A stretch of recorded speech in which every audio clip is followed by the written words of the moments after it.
Ju përshëndes të gjithëve, do të jemi së bashku në këtë edicion informativ me mua, Ernilda Luzi. Projekti me Semani dhe Vjosës, shëtitore, zonë sportive dhe rekreacioni, struktura akomodimi sezonale dhe hoteliere, shërbime plazhi. Projekti synon zhvillimin e zonës bregdetare të Darzezës në Fier dhe ndërsa pjesë e tij do të jetë edhe krijimi një tregu për produktet lokale, kamp veror ndërkombëtar, akademi dhe fusha tenisi, aquapark i përmasave ndërkombëtare, fusha e parë e golfit në Shqipëri e të tjerë. Shëtitore, zonë sportive dhe rekreacioni, struktura akomodimi sezonale dhe hoteliere, shërbime plazhi e të tjerë. To janë disa nga detajet e projektit me Semani dhe Vjosës, që janë bërë publike përmes një video të shpërndar nga kryeministri Edi Rama në rrjetet sociale. Projekti synon zhvillimin e zonës bregdetare të Darzezës, ndërsa pjesë e tij do jetë dhe krijimi një tregu për produktet lokale, kamp veror ndërkombëtar, akademi dhe fusha tenisi, aquapark i përmasave ndërkombëtare, fusha e parë e golfit në Shqipëri e të tjerë. Pa kohë më parë dhe Banka Ndërkombëtare për Rindërtim dhe Zhvillim njoftoi nënshkrimin e kontratës me vlerë 1.52 milion euro për rikonstruksionin e segmentit rrugor nga rreth rrotullimi i stopit deri në urën e Darzezës, me qëllim për mirësimin e aksesueshmërisë dhe infrastrukturës së turizmit të aventurës. Rruga ndodhet në zonën e Semanit dhe fillon në kryqëzimin me rrugën kombëtare Fier-Vlorë, rrethi Apollonia, vazhdon përgjatë segmentit rrugor Hoxhar dhe përfundon në urën e re të Darzezës. Qëllimi i investimit është përmirësimi i aksesit dhe lidhjes së rrugës kombëtare Fier-Vlorë me zonën bregdetare të Darzezës, si një nga vendet kryesore turistike të Bashkisë Fier, thuhej ndër të tjera në dokumentet e tenderit të Bergj. Gjatë vitit 2023 të ardhurat nga taksat mjedisore arritën në 60.5 miliard lek, me rritje rreth 9% krahasuar me vitin 2022. Pjesën më të madhe e zinin taksat mbi energjin me 82.56%, ndërsa taksat mbi burimet natyrore shënuan në rënje me 13.76%. Gjatë vitit 2023 të ardhurat nga taksat mjedisore në Shqipëri arritën në 60.5 miliard lek, duke shënuar një rritje prej 9% krahasuar me vitin 2022. Të dhënat e publikuara nga Instituti Statistikave tregojnë për një ndikim domethënës të këtyre taksave në financat publike. Pjesën më të madhe të këtyre të ardhurave e përbënin taksa mbi energjinë, të cilat zën 82% të totalit, ose rreth 49 miliard lek. Kjo kategori ka shënuar një rritje prej 9.17% në krahasim me 2022-shin, kur u mblodhën 45.7 miliard lek. Në vend të dytë renditen taksat e transportit, të cilat përfaqësojnë 12.9% të totalit, me 7.7 miliard lek, dubël të grumbulluara në vitin 2023. Ndërkaq taksat për ndotjen kontribojnë me 4.45% të ardhurave nga taksat mjedisore, ndërsa taksat mbi burimet natyrore përbënin vetëm 0.10%. Kjo e fundit ka psuar rënien më të madhe nga gjitha kategoritë me një ulje prej 13.7%, duke zbritur nga 71 milion lek në vitin 2022 në 61 milion lek në vitin 2023. Pavarësisht rritjes së përgjithshme të ardhurave, pesha e taksave mjedisore në prodhimin e brendshëm bruto ra në 2.5% në vitin 2023 nga 2.99% që ishte një vit më parë, një ulje prej 0.44 pikë. Po ashtu kontributi këtyre taksave në totalin e të ardhurave nga taksat dhe sigurimet shoqërore shënoi një rënje të lehtë me 0.14 pikë, duke zbritur në 10.10%. Ky bilanc tregon një rritje nominale të ardhurave, por një ulje të rolit relativ në taksat mjedisore në ekonominë kombëtare. Fermerëve shqiptar do të ofrohet mbështetje për certifikimin global GAP për të rritur standardet e prodhimit. Agjencia për Zhvillim Bujqësor dhe Rural bën të ditur se masa e përfitimit për certifikimin individual do jetë sa 50% e vlerës totale të faturës tatimore, deri në shumën 175.000 lek për sipërfaqe jo më pak se 1 hektar. Fermerëve shqiptar do të ofrohet mbështetje për certifikimin global GAP për të rritur standardet e prodhimit. Skema kombëtare e mbështetjes në bujqësi për vitin 2025 ofron subvencione për certifikimin global GAP. Agjencia për Zhvillim Bujqësor dhe Rural bën të ditur se nga masat mbështetëse përfitues të mundshëm mund të jenë fermer individual, shoqëritë e bashkëpunimit bujqësor në Shqipëri, person fizik ose juridik. Masa e përfitimit për certifikimin individual do të jetë sa 50% e vlerës totale të faturës tatimore deri në shumën 175.000 lek për sipërfaqe jo më pak se 1 hektar, ndërsa masa e përfitimit për certifikimin në grup fermerësh do të jetë deri në 500.000 lek për grupe fermerësh prej 10 anëtarësh me sipërfaqe jo më pak se 3 hektar në ambiente të mbrojtura dhe jo më pak se 10 hektar në fushë të hapur. Nga ana tjetër, masa mbështetëse do të jetë deri në 700.000 lekë për grupet fermerësh për 20 anëtarësh me sipërfaqe jo më pak se 15 hektarë në ambiente të mbrojtura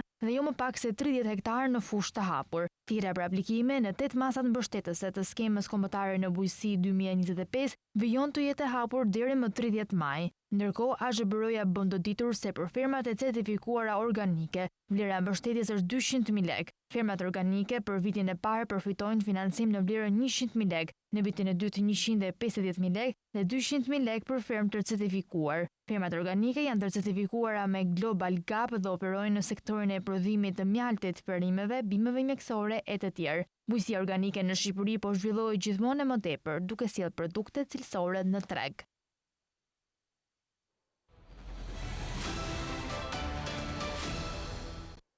Turizmi grek vazhdon të jetë një nga sektorët më të fortë të ekonomisë në vitin 2025, me një rritje të qëndrueshme të kërkesës nga tregjet ndërkombëtare. Mbi 28 milion vizitorë kanë planifikuar të udhëtojnë me avion drejt Greqisë gjatë këtij viti.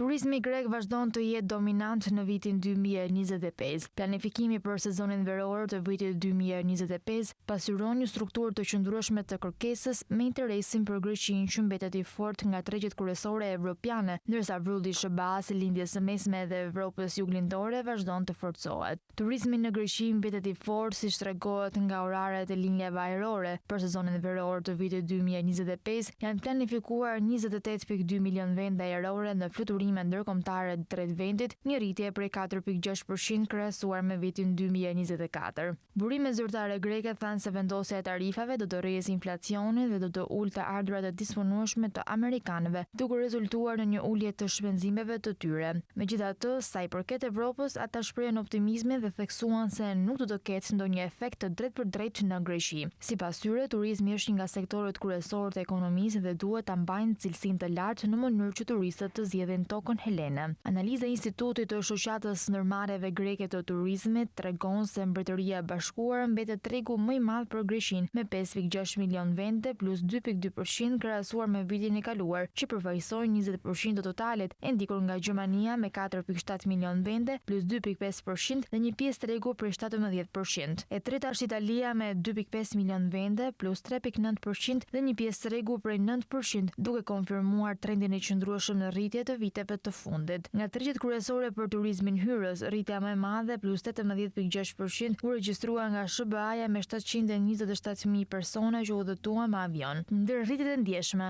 spikat Izraeli, i cili tregon një rritje të fortë prej plus 52.1% duke tejkaluar 1.3 milion. Vendet me kapacitet të ulët më parë tregojnë gjithashtu rritje të dukshme si Arabia Saudite plus 45% me 84.000 vende, Shqipëria plus 56% me 156.000 vende dhe Armenia plus 68.5% me 75.000 vende. Gjeorgjia gjithashtu tregon rritje mbërslënse duke dyfishuar kapacitetin e saj plus 113% me 126.000 vende. Përkundrazi, rënje vërije në vende si Franca minus 2.6% me 1.7 milion, Polonia minus 6.7% me 682.000 dhe Danimarka minus 7.3% me 298.000.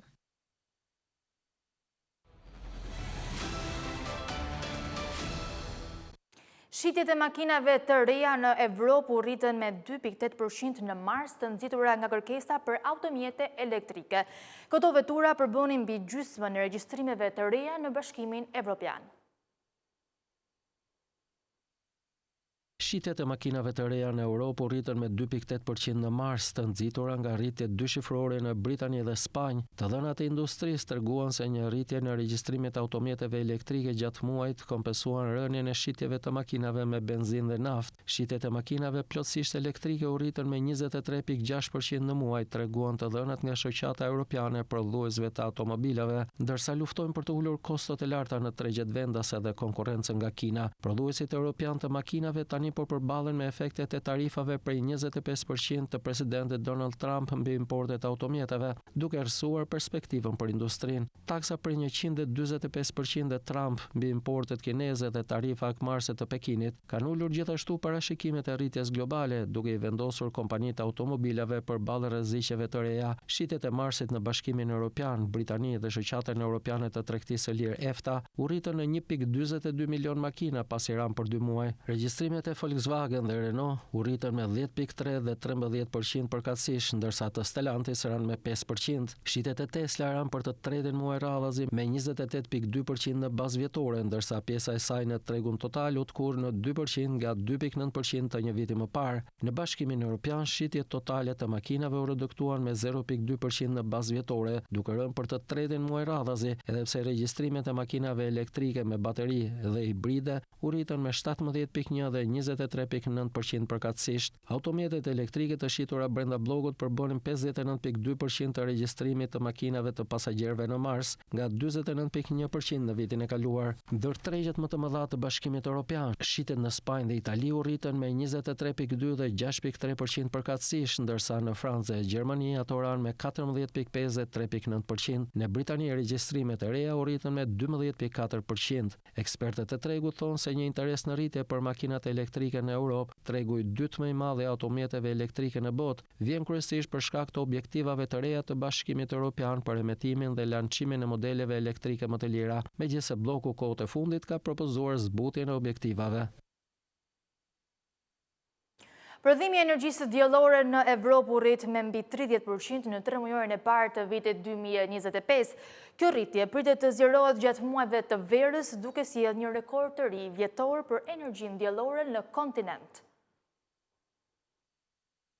Prodhimi i energjisë elektrike diellore në Evropë gjatë 3 muajorë të parë të vitit 2025 u rrit me mbi 30% krahasuar me të njëjtët muaj në 2024, duke përgatitur terrenin për performancë rekord vjetore. Prodhimi total i energjisë elektrike diellore gjatë periudhës janar-mars ishte gati 68 terawatt-orë, tregojnë të dhënat nga Ember, që ishte 32% më shumë se njëjta periudhë të një viti më parë. Asetet diellore përbënin 8.2% të energjisë elektrike të furnizuar nga shërbimet publike të Evropës në mars, nga 6% në të njëjtin muaj një vit më parë, gjë që tregon se energjia diellore po shfaqet me shpejtësi si një burim kyç për shërbimet rajonale edhe në dimër. Prodhimi total diellor dhe pjesa e energjisë elektrike do të rriten më tej në muajt e ardhshëm, pasi periudha kulmore vjen gjatë verës në hemisferën veriore. Rritja e gjenerimit diellor evropian është pjesë e një shtytjeje më të gjerë për të zvogëluar varësinë nga lëndët djegëse fosile dhe për të rritur prodhimin nga burimet e energjisë së pastër, të cilat përbën një rekord prej 61.3% të totalit të Evropës në vitin 2024.